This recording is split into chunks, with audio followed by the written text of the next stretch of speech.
નમસ્કાર ખેડૂત મિત્રો, મારું નામ છે અલ્કેશ પટેલ અને આપણી યુટ્યુબ ચેનલ છે ખેતીની વાત મારું ગુજરાત. આપણી દુકાનનું નામ છે Hindustan agro seeds Kalavad, proper Kalavad, તાલુકો કાલાવડ, જિલ્લો જામનગર.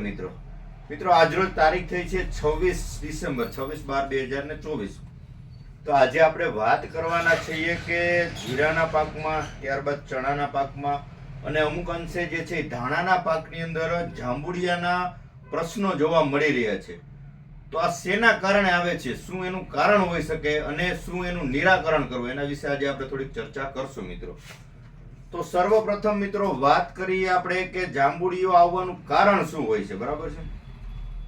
તો જાંબુડિયો આવવાનું કારણ પહેલી પ્રથમ વસ્તુ તો એવી છે કે જમીનનો પ્રકાર, એટલે કે જમીનની અંદર ભેજ સંગ્રહ શક્તિ જે છે વધારે રહેતી હોય અને જે છે પિયત પાણીની વ્યવસ્થા આપણે જે છે લાંબા અંતરે ન કરીને ટૂંકા ગાળે પિયત આપીએ, જેથી કરીને ભેજનો સંગ્રહ વધારે રહે જમીનની અંદર, તો પણ જાંબુડિયો આવવાનો પ્રશ્ન રહે છે. કોઈ પણ ક્રોપ, કોઈ પણ છોડ જે છે એની અવસ્થા નાની હોય અને ભેજનું પ્રમાણ વધી જાય તો છોડ જે છે ખોરાક લઈ શકે નહીં, જેથી કરીને એના તંતુમૂળનો વિકાસ ન થાય. તંતુમૂળના વિકાસ ન થવાના કારણે છોડનો ગ્રોથ અટકી જાય ને ત્યાં જે છે એ સુસુપ્ત અવસ્થામાં જે છે એ છોડ થઈ જાય, એટલે જેથી કરીને એને કોઈ પ્રકારનું પોષણ ન મળે, ખોરાક ન લેવાથી જાંબુડિયાનો પ્રશ્ન સર્જાતો હોય છે. એક વાત. બીજી વાત, જાંબુડિયા થવાનું કારણ ફોસ્ફરસની ઉણપ હોય, એના કારણે પણ જાંબુડિયાનો રોગ જે છે જાંબુડિયાની સમસ્યા જણાતી હોય.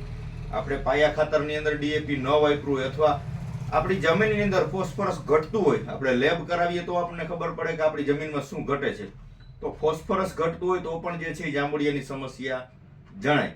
ત્રીજી વાત કે ઝીંકની ઉણપ હોય આપણા જમીનની અંદર, તો ઝીંકની ઉણપના કારણે પણ જે છે આપણા પાકની અંદર જાંબુડિયાની સમસ્યા સર્જાતી હોય છે, બરાબર છે.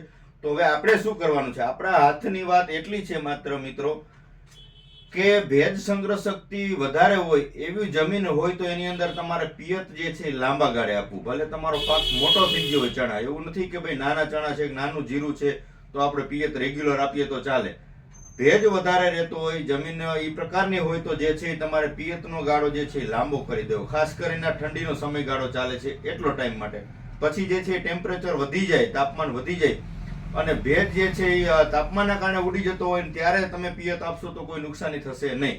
પણ અત્યારે પરિસ્થિતિ એવી છે, એક બાજુ ફૂલ ઠંડી પડી રહી છે અને બીજી તરફ જમીનમાં ભેજ હોય તો છોડ જે છે ખોરાક લઈ શકે નહીં. એની નળીઓ જે છે આપણે દેશી ભાષામાં કહીએ તો બ્લોક થઈ જાય, એટક આવી જાય. આ પ્રકારની જે છે સ્થિતિ છોડની અંદર, આપણા પાકની અંદર થઈ જતી હોય છે મિત્રો. તો હવે આપણે વાત કરશું કે એના નિરાકરણ માટે શું કરવું. હવે જે થઈ ગયું છે તો થઈ જ ગયું છે, આપણે ખાલી માત્ર એટલું કરી શકીએ કે પિયત ઓછું આપી શકીએ. બાકી જે છે તો હવે એના માટે શું કરવું, તો ચોક્કસથી આજે આપણે માહિતી આપશું મિત્રો કે તમારે ઉપરથી છંટકાવ કરવો છે. આ પ્રકારની સ્થિતિ થઈ ગઈ છે, જાંબુડિયું થઈ ગયું છે, ગુલાબી થઈ ગયું છે, તો એના માટે બાયર કંપનીનું જે આવે છે એન્ટ્રાકોલ, જાંબુડિયું થઈ ગયું હોય આવી પરિસ્થિતિ હોય તો ડોઝ આનો આપી દેવાનો છે પંપે 40 ગ્રામ, એક પંપે 40 ગ્રામ. બાયરનો આવે છે, સ્ક્રીનશોટ પાડી લેજો, તમારા નજીકના સેન્ટરમાં મળી રહેશે. ત્યારબાદ આ ન વાપરવું હોય, આ ન મળે તો ધાનુકા કંપનીનું જેનેટ, આનો પણ જે છે તમે ઉપયોગ ચોક્કસથી કરી શકો છો. પંપે આનો ડોઝ પણ જે છે 40 મિલી 40 ml નો ડોઝ છે મિત્રો. ત્યારબાદ તમને વાત કરું તો ઝીંકની ઉણપ હોય, આની જમીનની અંદર જો શું કહેવાય કે નિતાર શક્તિ હોય, ભેજ સંગ્રહ ન કરે એવી જમીન હોય અને જે છે ગુલાબી થતું હોય તો ઝીંકની ઉણપ હોઈ શકે છે. તો તમારે ઝીંક પણ પંપે 25 ml નો છંટકાવ કરી શકો છો. ત્યારબાદ જે તમને વાત કરું તો આપણે ખાતર લેતા હોય ત્યાંથી આપણે નેનો ડીએપી ની બોટલ પણ આપે છે. નેનો ડીએપી પણ પંપે 40 ml થી તમે જે છે ચણાના પાકમાં, ધાણાના પાકમાં કે જીરાના પાકમાં ઉપરથી સ્પ્રે કરી શકો છો, જેથી કરીને ફોસ્ફરસની ઉણપ હોય, જમીનમાં ભેજ રહેતો ન હોય, ઉડી જતો હોય, નિતારવાળી જમીન હોય અને ગુલાબી થતું હોય તો તમે ફોસ્ફરસ અથવા ઝીંક બંનેમાંથી એક પણ કોઈ પણ વસ્તુ વાપરી અથવા એક પછી એક, દાખલા તરીકે આ વખતે તમે ઝીંક વાપર્યું છે તો બીજા રાઉન્ડે જ ફોસ્ફરસ વાપરી દો. આ રીતે પણ તમે જે છે ચોક્કસથી છંટકાવ કરી શકો છો. આ વાત થઈ ટૂંકમાં આના નિરાકરણ માટે. હવે ચણા જેવો પાક છે, જીરા જેવો પાક છે, તો એની અંદર તમારે જમીનમાં આપવું હોય તો ખાસ કરીને સેતુ કંપનીનું જે આવે છે ઝીંક, આની અંદર 33% ઝીંક આવે છે અને 15% સલ્ફર આવે છે. ખાસ તમે સ્ક્રીનશોટ પાડી લેજો. તમારા નજીકના સેન્ટરમાં પણ મળી રહેશે. વસ્તુ ખૂબ સારી આવે છે.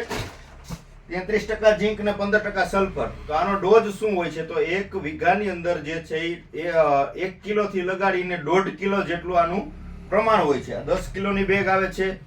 તો 6 વીઘાથી 1 હેક્ટરથી લગાડી, ટૂંકમાં 6 વીઘાથી લગાડીને 7 વીઘા સુધી તમે આનો ઉપયોગ કરી શકો છો. પછી કોઈ પણ પાકમાં તમે દાખલા તરીકે ઘઉંનું વાવેતર કર્યું છે તો ઘઉંમાં વાપરી શકો છો. ચણા છે, ધાણા છે કે જીરું છે, તમામ પાકની અંદર જે છે તમે ઝીંક અને સલ્ફર આનો ઉપયોગ કરી શકો છો. તો તમે ખાતર કોઈ પણ આપવાના હોય તો તમે એની સાથે પણ જે છે આનો ઉપયોગ કરી દેવાનો. એક ખાસ કાળજી એટલી રાખવાની છે મિત્રો કે ફોસ્ફરસ વાળું જે ખાતર આવતું હોય, જે ખાતરની અંદર ફોસ્ફરસ આવતું હોય તો ફોસ્ફરસ સાથે ઝીંક મિક્સ થાય નહીં. એટલે ખાસ કાળજી રાખવાની છે. તમે આની સાથે વાપરવું હોય તો મોરસિયું એમોનિયમ સલ્ફેટ આવે છે એ વાપરી શકો છો. યુરિયા વાપરી શકો છો. ટૂંકમાં ફોસ્ફરસ ન આવતું હોય એવું કોઈ પણ ખાતર સાથે મિક્સ કરી અને તમે આનો ઉપયોગ કરી શકો છો. આ જમીનમાં આપવાની વસ્તુ છે. ઉપર છંટકાવની તમે વાત કરી દીધી.